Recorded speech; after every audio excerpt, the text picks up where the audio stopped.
Hey everybody, it is Lee from straightwoo.com, and I'm making this quickie little video as kind of a follow-up to the post I wrote, which is funnily enough called How to Create Your Birth Chart. So the theme of this video is very much the same. I just got some comments and emails asking a few different questions about how to create the birth chart and the settings that I recommended. I just thought a video would be the quickest, easiest manner to address all of that. First step, of course, in creating your birth chart is to go to astro.com. There are many sites that are out there that you can generate a birth chart with. Astro.com is free and easy. Other ones are not free or not easy or some combination of the two. I have personally found astro.com to be the best. They have a huge amount of function and capability for a totally free site. And you have the option to be a guest or to register, whichever you prefer. So of course, step number one, astro.com. Step number two, you go here on the menu bar to free horoscopes, and you click through to extended chart selection.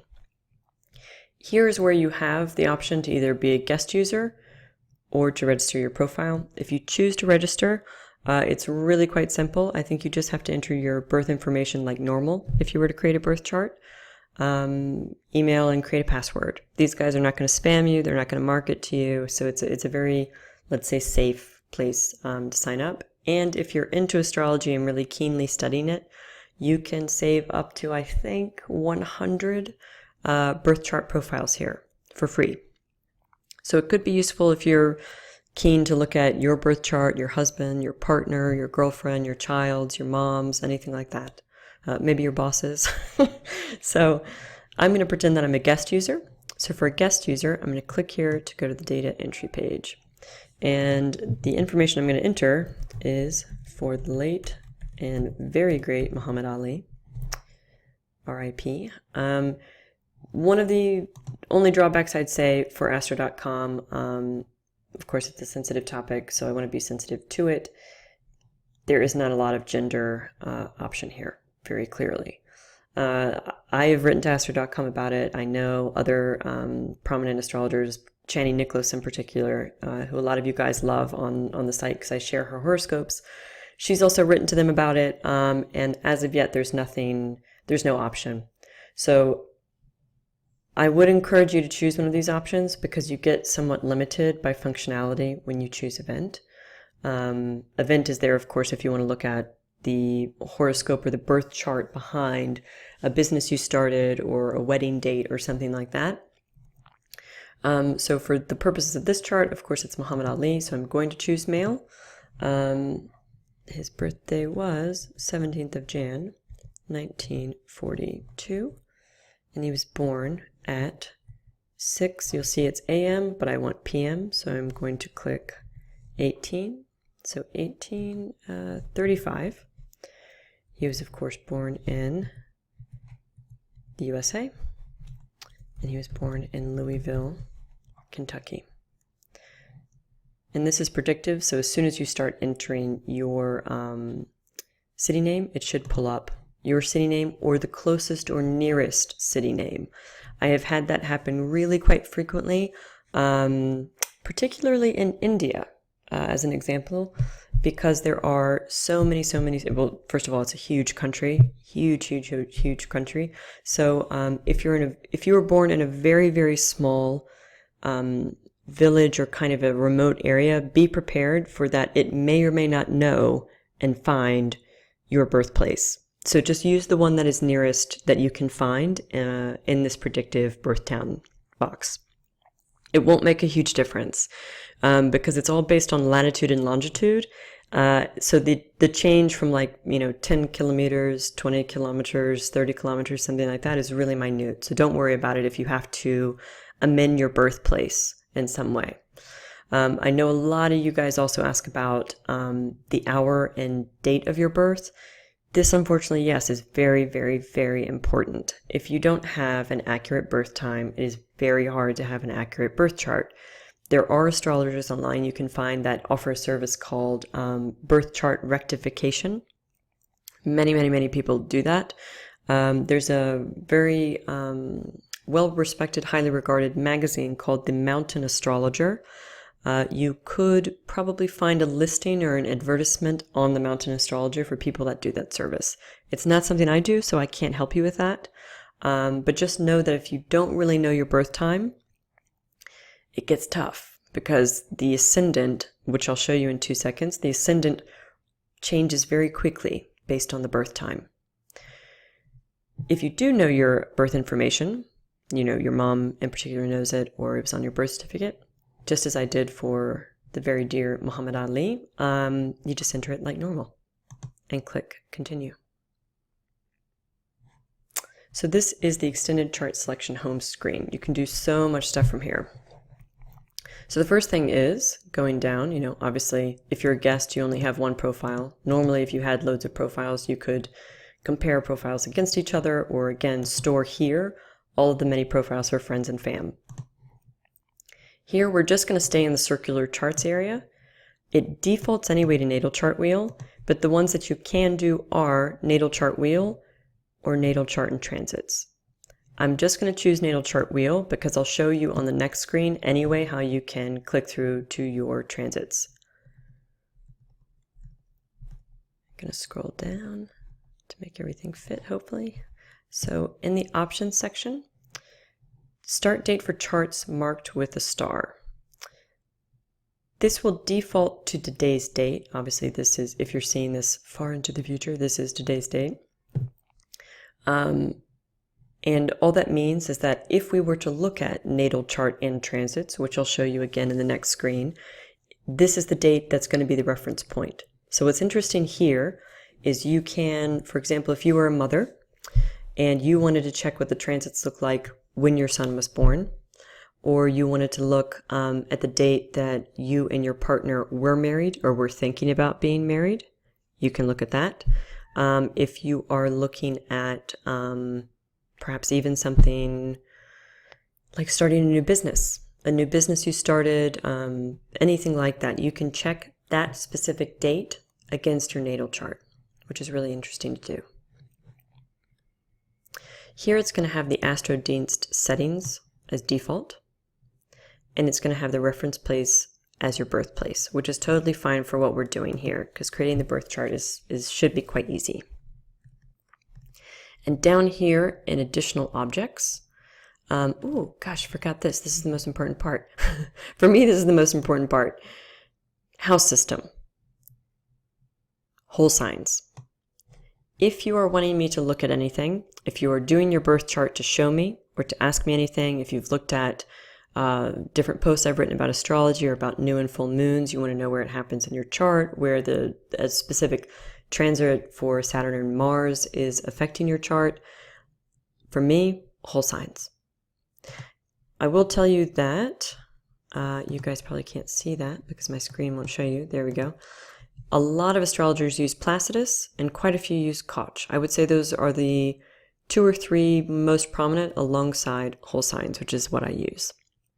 There is no right or wrong on this. It's just what I use. I feel really at home using whole signs. Many other people use many, many different other methods. Here, don't touch anything. In fact, it'll warn you. Select this option only if you really know what you're doing. So let's assume we don't know what we're doing and we're just going to go back to default. So here, don't touch anything for the rest of the chart. Here, down here, you don't have to do much. You could just click here to show the chart. But I'm going to recommend you to, and you have to hold Control or Command if you're a Mac lady. When you do this, I would put these guys in.